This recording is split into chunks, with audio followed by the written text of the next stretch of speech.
ભાવનગરમાં 10 વર્ષના લાંબા અંતરાલ બાદ આધુનિક સિટી બસ સેવાનો પ્રારંભ થયો છે।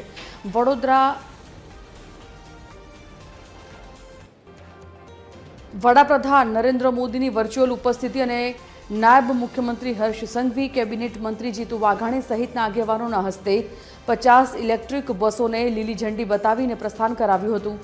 પીએમ ઈ બસ સેવા અંતર્ગત શહેરના 17 વિવિધ રૂટ પર આ સેવા શરૂ થતાં ભાવેણાવાસીઓને મોંઘા ભાડામાંથી મુક્તિ મળશે। આડેધડ ડેપો ખાતેથી શરૂ થયેલી આ પ્રદૂષણ મુક્ત પરિવહન સુવિધાથી સામાન્ય જનતામાં ભારે ખુશી અને ઉત્સાહનો માહોલ જોવા મળી રહ્યો છે।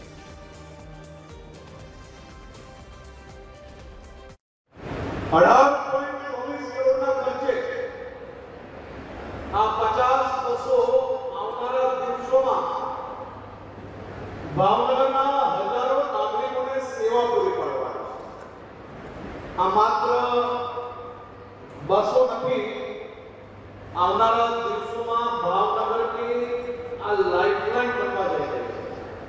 હું આજે ખાસ કરીને આ બસોની સેવા બદલ ભારત સરકાર, ગુજરાત સરકાર અને ભાવનગર મહાનગરપાલિકાને ખૂબ ખૂબ અભિનંદન આપું।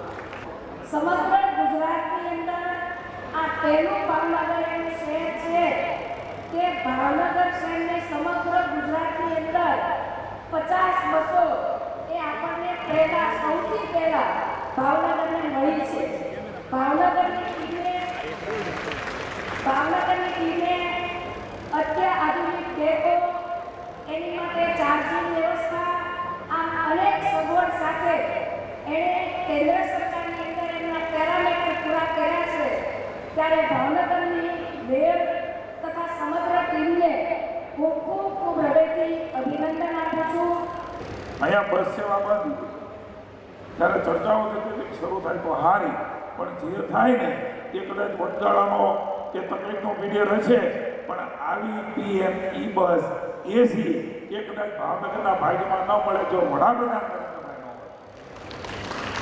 કલ્પના કરી શકે ભાવનગરમાં આ પ્રકારની સરસ મજાની ઈ બસ, એમાં પણ એસીમાં સામાન્ય વ્યક્તિ મુસાફરી કરી શકે।